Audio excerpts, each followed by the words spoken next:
A very good morning to all of you and welcome to the social science class. In today's class, we are going to start a new chapter number 10, Geography, and the chapter name is Life in the Temperate Grasslands, the Prairies and the Wilds. So in this chapter, we will read about the prairies and the wilds. And this chapter is also connected with the chapter 6, Natural Vegetation and the Wildlife.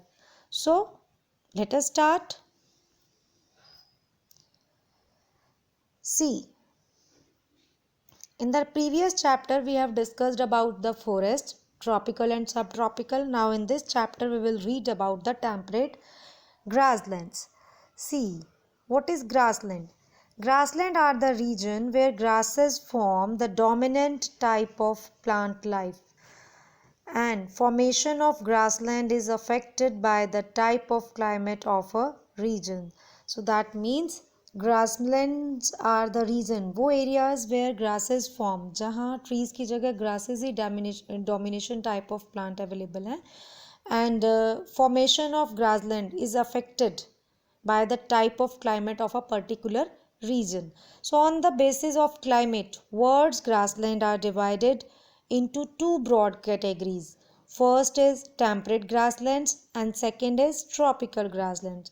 So the temperate zone extends between 30° to 66° latitudes in both the hemispheres, and within this zone, in the heart of the continents, lie the vast temperate grasslands. Okay, and the semi-arid condition of this warm temperate region supports the growth of grasses as the dominant natural vegetation. Almost 30% or one-third of the earth's surface is covered with grassland. Grassland का जो area है almost 30% of the earth's surface, or you can say the one-third part of the earth's surface. Okay, and the temperate grasslands stretch over large areas extended within 30° to 55° latitude in the northern hemisphere and within tropic of Capricorn and 40° latitude in the southern hemisphere. So they are known by different names in the different continents. See, we have read in this topic also in the chapter number 6. See, in North America they are known as prairies, in Eurasia they are called as the steppes, in Argentina as pampas, and in South Africa they are known as velds, and in Australia as downs. So in this chapter we will read about the prairies and the velds. See, firstly about the prairies. The word prairie originated from Latin word periata, which means meadow. Meadow means a piece of grassland. Okay, and the great plains of temperate grasslands of central Canada and the USA are known as the prairies. See, in this North America के जो grasslands हैं उन्हें हम prairies कहते हैं. The great plains of the temperate grasslands of central Canada and the USA. Okay, they extend between the Rocky Mountains in the west and the Great Lakes and the Mississippi River Valley in the east. So they cover parts of Alberta, Saskatchewan, Manitoba and Ontario in Canada. These are the name of the places. In USA, the prairies stretch over Montana, North Dakota, South Dakota, Nebraska, Kansas, Minnesota, Wisconsin and Iowa. So the topography is flat and gently sloping.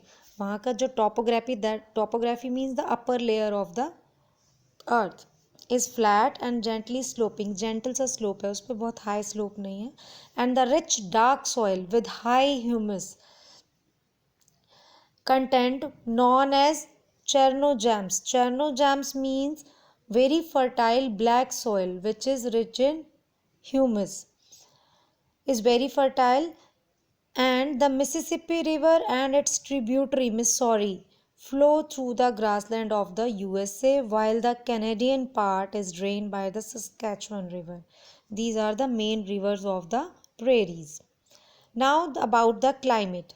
See, the region is situated in the interior of the continent, far away from the sea. That means in the center part of the continent, sea is very far. Thus, the climate is of continental type with extremes of temperature. So, summer is warm and temperature which is at as high as 21 degrees Celsius, and winters are severe with temperatures of -20 degree. मतलब severe temperature जाता है winters में, and -20 degree Celsius in the some areas. So annual range of temperature is very high.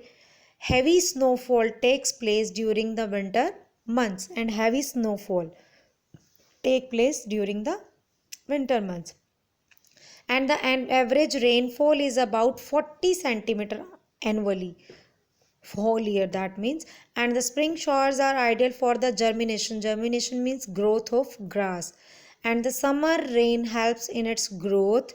The melting of winter snow during spring also provide moisture to the grasslands. that means जो ये summer में जो rain होती है वो उसकी growth में help करती है, एंड विंटर्स में जो स्नो मेल्ट होती है during the spring also provide moisture. उसकी वजह से जो मेल्ट हो रही है, आइस मेल्ट हो रही है, और उसकी वजह से जो मॉइस्चर है वो ग्रासलैंड्स को मिलता है. एंड लोकल विंड्स, वहाँ की जो लोकल विंड है called Chinook, dry also help in the melting of snow. वहाँ की जो लोकल कोल्ड विंड है उसे चिनूक कहा जाता है, वो मेल्टिंग में हेल्प करती है स्नो की. And this hot dry wind which blows in winter this hot dry wind which blows in winter raises the temperature within a short span of time. बहुत थोड़े टाइम पीरियड के लिए ये वहाँ चलती है, ड्राई होती है बिल्कुल. And this leads to the melting of the snow, providing pasture land for the animals also. So next is the natural vegetation. See in this, the moderate rainfall, high rainfall नहीं है, moderate rainfall and the extreme climate of the prairies are ideal for the growth of grasses. You can see the map here of the prairies in the North America. See the green part, USA and Canada part, central Canada part. This is the prairies. Okay. So as far as the eye goes, one can see the vast grass covered rolling plains with practically no trees to break the uniformity. You have read in the 6th chapter also about the grasslands कि they are looking like only sea of grass. Okay, so no trees in between. Some woodlands with willows and poplars grow around water bodies or are planted around settlements to protect them from high velocity winds, या फिर उन्हें जहाँ उनके घर हैं, उनके settlements है, permanent settlements हैं, उनके अराउंड प्लांट किया जाता है ट्रीज़ को. For what? To protect them from the high velocity, जो हाई स्पीड की विंड्स है उनको प्रोटेक्ट करने के लिए, उन्हें रोकने के लिए. And the prairies look like a sea of tall waving the prairies look like a sea of tall waving grasses, and the grasses grow up to a height of 2 meters depending on the rainfall. 2 to 3 to 4 meters तक भी हो सकती हैं, it's depend upon the rainfall. And in spring the region looks like a green carpet with fresh grass and colorful flowers also. spring region में यहाँ grasses कम होने की वजह से फ्रेश ग्रास तो दिखती है, but look like a green carpet and colorful flowers also. And heat and drought of summer parches the grass and they look dry and the brown. जो short summer time period at that time they look like dry and brown. And in winter the landscape is snow covered and white. और winters में ये पूरा landscape जो है snow से cover हो जाता है and the white also. And the next is wildlife. Vast herds of bisons once roamed these grassy plains of the prairies. See about the bisons we have read in the 6th chapter also about in the wildlife topic. But early settlers killed them in large numbers for food and the support. Now the bison is a protected species. So most of the animals of the grasslands are herbivores, and the antelope like pronghorns, jackrabbits, coyotes and prairie dogs are the common animals in the prairies, and the prairie chicken nest among the grasses, while the burrowing owls live in underground burrows. And reptiles include the rattlesnakes. Among insects, grasshoppers and butterflies are common in these areas. So, this much is for today. The rest part of the chapter we will do in the next video. Thank you. Have a nice day.